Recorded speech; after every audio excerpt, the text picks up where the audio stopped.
first of all, it was great to be able to get that work in. I think Kellen and his group, it was really important for us to be able to get the 45 plays with the ones, 25 plays with the twos, 2 good special teams periods, and we were able to do that. And so, very appreciative of that.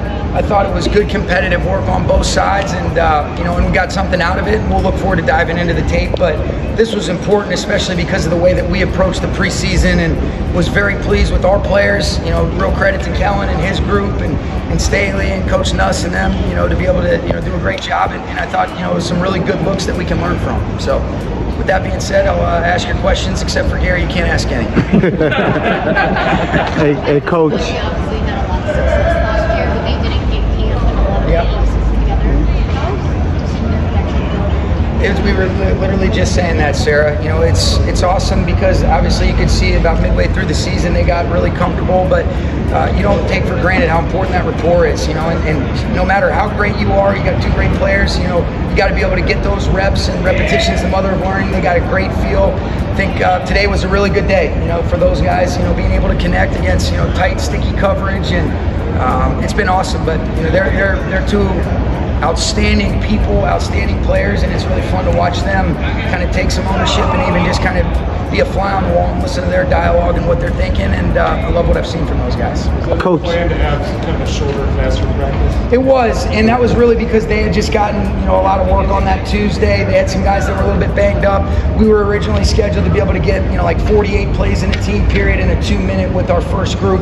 So to be able to say, hey, we just turned off 3 plays that were kind of already structured, and then lose the 2-minute. That's I was just grateful for the work and appreciative that Kellen and his guys made it work. T. Fergus is playing with a lot of confidence out there. What have you guys been able to see today? He was able to make a lot of plays. Just that, and he's so smart. I think what can't be misunderstood or minimized is how smart this guy is. He plays every single skill position except for halfback for us, and some of the things we ask of him, he does.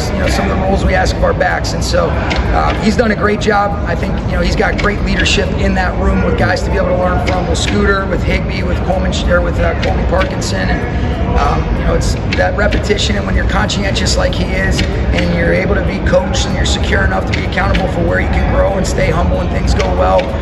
He's really had a nice camp, and really been impressed, not surprised by what he's done.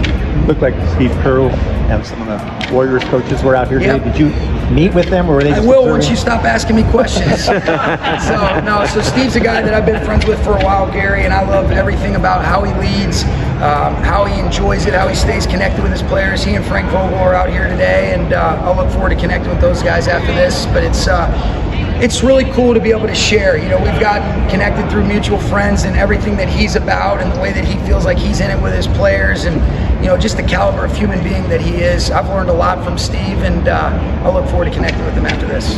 Coach, what are the updates in Puka and Miami? Say that first part. I'm sorry, I didn't. The updates. Updates, no updates on him. He's making good progress. He's out there today, got a good workout in, and fingers crossed. We're hopeful that he'll be able to get back out there next week. Will Aaron be doing any more workouts between now and whenever he announces? I think so. it? Yeah, and then we'll see. Like I said, I would love to be able to have all of this stuff kind of figured out. But like I told you guys from the beginning, he's kind of earned the right. I know he's feeling good, and I think he will continue to work out. And I'm hopeful that we'll have some answers on that sooner than later for you guys. Looked like you took a different approach with the reps with Stetson and Ty today. If that was the case, what went into that decision? What did you see? It was really exclusively just because there was so many less reps. So we had 25 reps. Stetson took 13 of them. Ty took 12 of them. Dave and I and the rest of the coaching staff will sit down and figure out how we want to approach the game once we're able to look at the film. But it was really more of a reflection of kind of just less reps, and that's what that entailed. I was mostly on the defense when our second offense was going, so I'll have to wait till the tape to be able to see. I can tell you about what happened with our first group on offense, but I did not see any of our second offense. Sean, after having worked with Dallas and the Saints, what have these joint practices shown you about the team going into the season? Well, these are learning opportunities for us. We don't game plan, so I think we play rules ball. It really tests our rules, and I'm looking forward to being able to watch the film, figure out where we can clean some things up or add some different stuff. But it's really just an opportunity to take a step in the right direction, and most importantly, we've been going against each other for what feels like a while now, so see some different schemes really in all three phases is beneficial, and being able to go against some stuff where you're kind of testing your rules, and mainly for our first guys that don't play in the preseason, we've really tried to use these joint practices to supplement that, where we can get more reps, more of a controlled setting. You're almost trying to get what would be equivalent to a normal game, and then our third one will represent, kind of an inter-squad scrimmage to be able to do that. So it's been great. What are your impressions of how Adam Armfield has kind of grown in this camp? He stepped up a lot. He's one of those guys, he's so conscientious, Nate.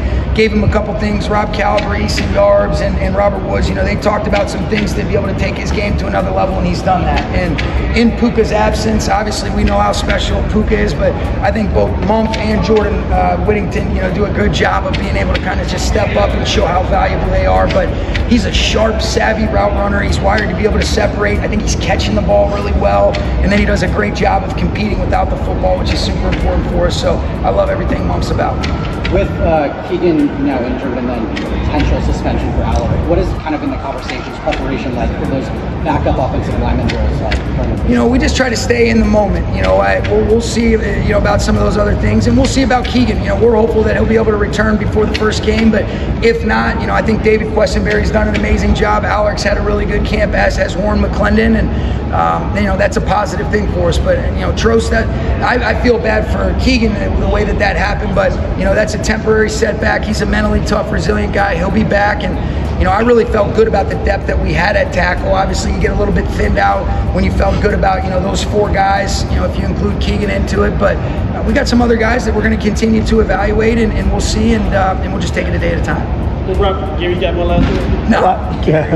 No. When you talk about evaluating Ty and Stetson on Tuesday and then today, sure, in terms of determining what's happening, are you looking to see, like, is Stetson doing enough that you don't have to play him that much in the preseason, or is Ty doing so well that you keep playing him as much as you do? It's a good question. I think what you want to be able to do is you don't take for granted. Stetson's never played a live NFL game. He's played a lot in the preseason, and so I think you want to just get a consistent body of work for him to be able to run our offense.